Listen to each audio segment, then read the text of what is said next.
From the ancient sands of North Africa to the deep, endless blue of the Atlantic, Morocco stands as a testament to the endurance of a nation that has been tested by centuries of conflict, battered by the ambitions of empires, and yet remains unbroken. This is a country where resilience, resistance, and resourcefulness are not just words, they are woven into the national identity. Today, we dive deep into Morocco's remarkable geography, its defiant history, its formidable modern military, and its web of alliances to answer one dramatic question: why is invading this country a mission destined for failure, embarrassment, and historical infamy? Morocco sits at the critical junction of two continents, guarding the western gateway of the Mediterranean Sea. At its narrowest point, only 14 kilometers separate Morocco from Spain across the Strait of Gibraltar. This proximity means Morocco isn't just close to Europe, it's practically staring across the water at it. Any would-be invader dreaming of a swift, surprise assault will soon find that Moroccan counterintelligence moves faster than your vacation Instagram upload. The country's geography reads like a nightmarish checklist of every obstacle an invading army prays to avoid. To the north, the rugged, craggy Rif Mountains create natural fortifications that double as sniper nests and guerrilla ambush zones. Moving southward, the formidable Atlas Mountains rise like a stone wall across the country, forming an indomitable spine that divides regions and denies passage. These peaks are not just nature's marvel, they are Morocco's oldest soldiers, creating bottlenecks, hiding places, and lethal choke points. Historically, countless armies have attempted to tame these ranges, and all have left with scars and stories of bitter defeat. But the mountains are just the start. Beyond them stretches the Sahara, not the postcard-perfect desert of filtered selfies, but the real deal. The Sahara is an endless, scorching, merciless expanse where armies don't just march, they disintegrate. Sandstorms, extreme heat, and vast emptiness conspire to sap the will of even the most seasoned invaders.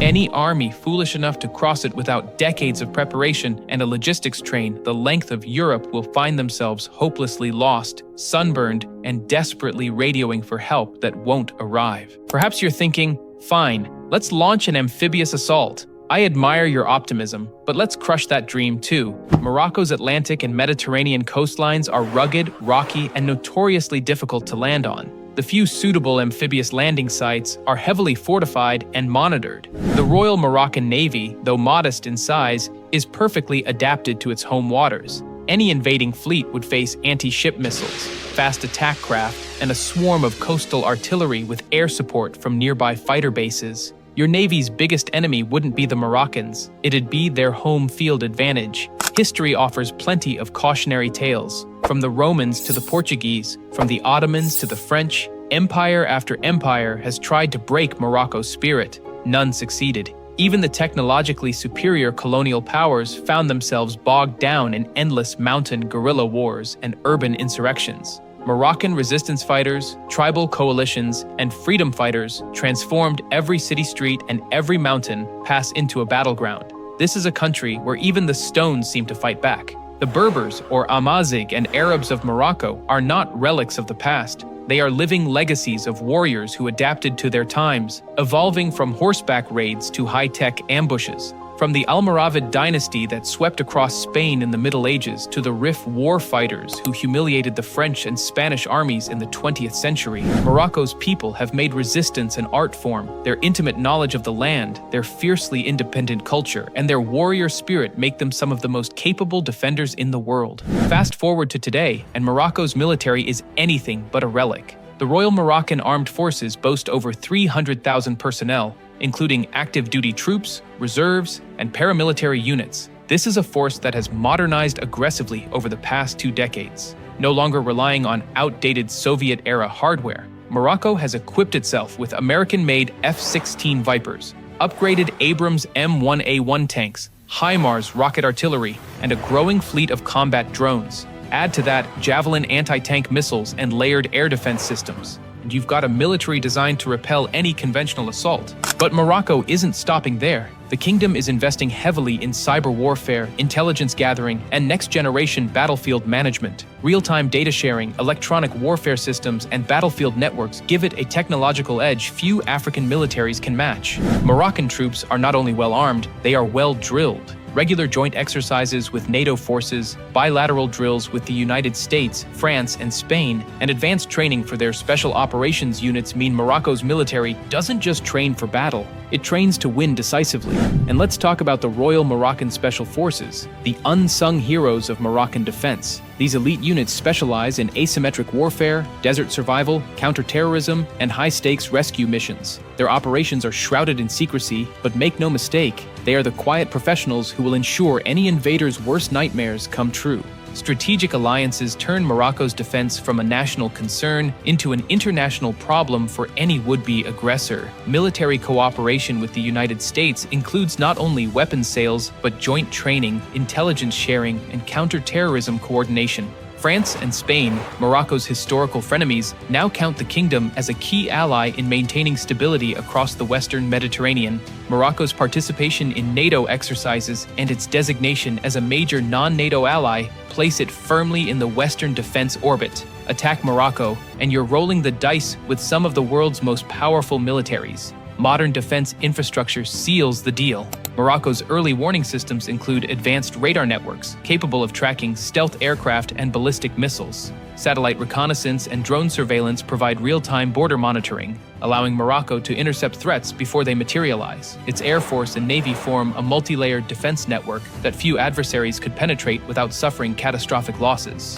And then there's the diplomatic powder keg. An invasion of Morocco wouldn't just be a military gamble, it would be a geopolitical catastrophe. NATO members, economic partners in Europe, and regional powers in Africa would all have a stake in defending Morocco's sovereignty. The country's political stability stands in stark contrast to the volatile regions surrounding it. Any disruption would have far-reaching consequences for European energy security, African trade routes, and global counter-terrorism efforts. Morocco is not just a country, it is a linchpin of regional stability. Now let's dive deeper into what really terrifies military planners: Morocco's defense infrastructure. Its surveillance systems include phased array radar capable of detecting stealth aircraft and hypersonic missiles. Border patrol units are supported by real-time satellite feeds and high-altitude drones capable of scanning hundreds of square kilometers at a time. Before you even set foot on Moroccan soil, your forces would be tracked, tagged, and likely targeted. The Royal Moroccan Navy may not match the tonnage of global superpowers, but in its home waters, it is a precision instrument. Modern frigates, missile corvettes, and fast attack boats armed with anti-ship missiles turn the Strait of Gibraltar and Moroccan coastline into a maritime gauntlet. Overhead, the Royal Moroccan Air Force fields not only F-16s, but also combat drones like the Turkish Bayraktar TB2 and the Israeli Harop, ready to eliminate maritime and ground threats long before they approach Moroccan shores. On land, Morocco's forces are masters of asymmetric warfare. Exercises like African Lion with US forces and NATO partners have honed their skills in desert combat, urban warfare, and mountain defense. Moroccan troops train to fight where others would struggle, whether it's defending the peaks of the High Atlas, the streets of Casablanca, or the dunes of the Sahara. But the battlefield doesn't stop at the physical. Morocco's cyber command is growing rapidly.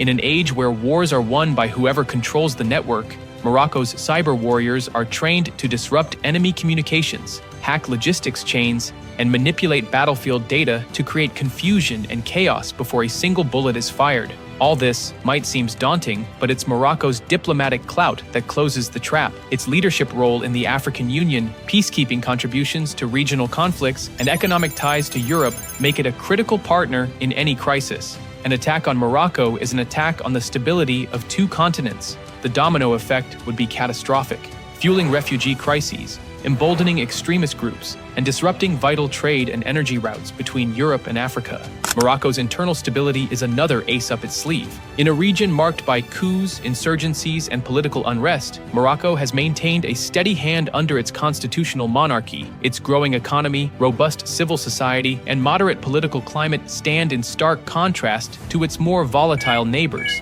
This makes Morocco not just hard to conquer, it makes it invaluable to preserve. So what does this all add up to? Geography that devours armies whole, a military that punches far above its weight class, a people whose history is one long story of defiance and victory, alliances that turn Morocco's battles into global crises, and a defense network that watches every approach from mountaintop to ocean trench. In the end, Morocco is not simply difficult to invade, it is purpose-built to be unconquerable. The only real question is not, can you take Morocco?